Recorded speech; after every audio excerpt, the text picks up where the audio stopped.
तुम उसी तरह तोते के रूप में भटको। नहीं नहीं, मुझे आजाद करो वरना मैं तुम्हें छोड़ूंगा नहीं। अब तुम मेरा कुछ भी नहीं बिगाड़ सकते। अब तुम जाओ यहां से और अब से ऐसे ही घूमो। अब तुम्हें पता चलेगा कि दूसरों को दर्द देने में कैसा महसूस होता है। इसके बाद वह राक्षस वहां से उड़ जाता है। मरचू और उसकी पत्नी सीता दोनों खुश हो जाते हैं। मरचू पहले की तरह काम करने लगता है। वह और उसकी पत्नी दोनों खुशी खुशी जिंदगी गुजारने लगते हैं।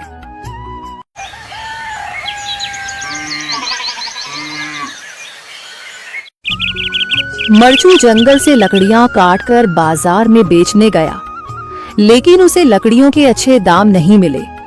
इस पर मरचू ने कहा, अरे भैया, इतने कम पैसे? इन पैसों में तो 2 वक्त का खाना भी नहीं मिलेगा। आप मुझे बहुत ही कम पैसे देते हैं।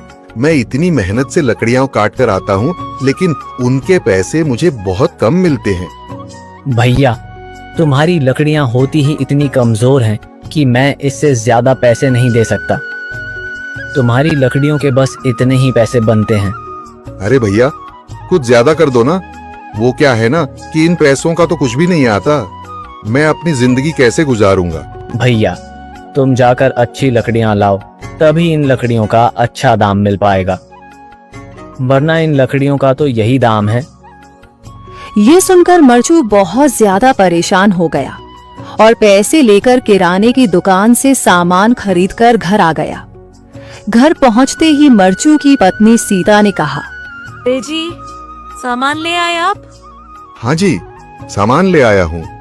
सीता के चेहरे पर खुशी छा जाती, लेकिन जब उसने सामान देखा, जी, इसमें तो बहुत थोड़ा सामान है। हाँ सीता, मुझे पता है कि यह सामान बहुत थोड़ा है, लेकिन मैं क्या करूं? मेरे पास जितने पैसे थे, मैं उतने का ही सामान लेकर आ गया हूँ। इस तरह हमारा गुजारा कैसे हो पाएगा जी? आपको तो पता ही है कि हम कितनी मुश्किलों से गुजारा करते हैं। हाँ हाँ, मुझे पता है, लेकिन मैं कर भी क्या सकता हूँ? मेरे पास इतने पैसे ही नहीं कि हम एक अच्छी जिंदगी गुजार सकें। इतनी मेहनत कर रहा हूँ, लेकिन फिर भी मेहनत का फल नहीं मिल रहा। इतनी मेहनत से अच्छी लकड़ी काट कर आता हूँ, लेकिन मुनासिब दाम नहीं मिलता। मैं तो बहुत परेशान हूँ। क्या करूँ? कहाँ जाऊँ? अरे जी, आप परेशान न हो, आप कोई और काम देख लें।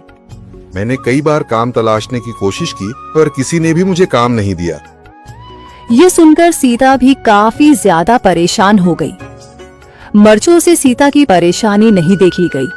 उसने अपनी पत्नी सीता से कहा, मैं फिर से जंगल की ओर जा रहा हूँ।